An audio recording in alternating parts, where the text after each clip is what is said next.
अजिंठा एक अशी लेणी जी संपूर्ण जगभरात प्रसिद्ध आहे, ती म्हणजे तिथलं पुरातत्व शास्त्रज्ञ, कला इतिहासकारांसाठी आणि संपूर्ण जगातल्या अभ्यासकारांसाठी एक महत्त्वाचा विषय।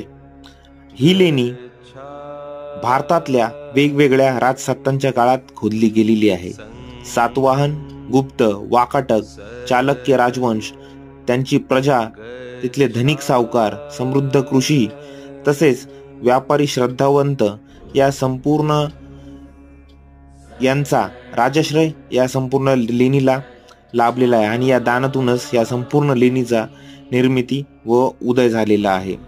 ही लेणी तुम्हाला थेरवाद व महायान अशा दोन विविध पंथांमध्ये बघायला मिळते। अजिंठ्याची बौद्ध लेणी ही जॉन स्मिथ नावाच्या